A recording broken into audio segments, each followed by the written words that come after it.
Jen Delisle. And I'm Monica Flagg. And we're with Inspire Realty Group of Keller Williams Realty Metropolitan. Today we're here at 6 Connie Court in Bedford, New Hampshire. This home is located in desirable Atherstone. It's situated on about 2 acres on a cul-de-sac. Let's go inside and take a look.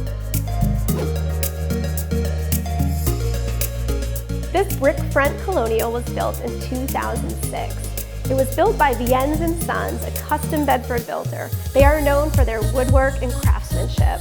Throughout this property, there's custom crown molding, archways, and even the work around the fireplace is custom. Once inside the 2-story foyer, to your left is a spacious home office. Through French doors, it also has custom built-ins with plenty of room for storage. To the right, you'll find the formal living room that flows into the formal dining room space. Into the kitchen, craft culinary delights.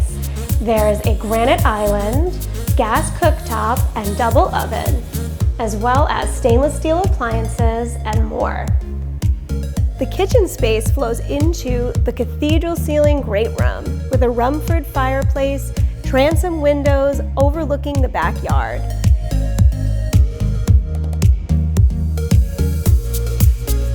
The second floor consists of a spacious master bedroom with tray ceiling, large sitting area, and spacious walk-in closet. The master suite bathroom has a soaking tub, double vanity, and tile walk-in shower. You'll also find 3 additional bedrooms, a Jack and Jill bathroom, as well as a 4th room that even has its own 3/4 bath. This could be perfect for guests or even a second office space.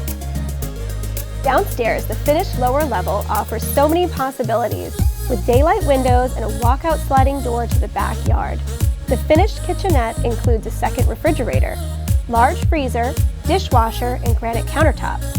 Enjoy another 3/4 bathroom with shower and an additional washer-dryer hookup. There's even a sound system and multiple TV hookups as well for everyone in the family. It's a great space for entertaining and recreation. Thanks for joining us today for a preview at 6 Connie Court. Showings begin soon, so book your private tour today.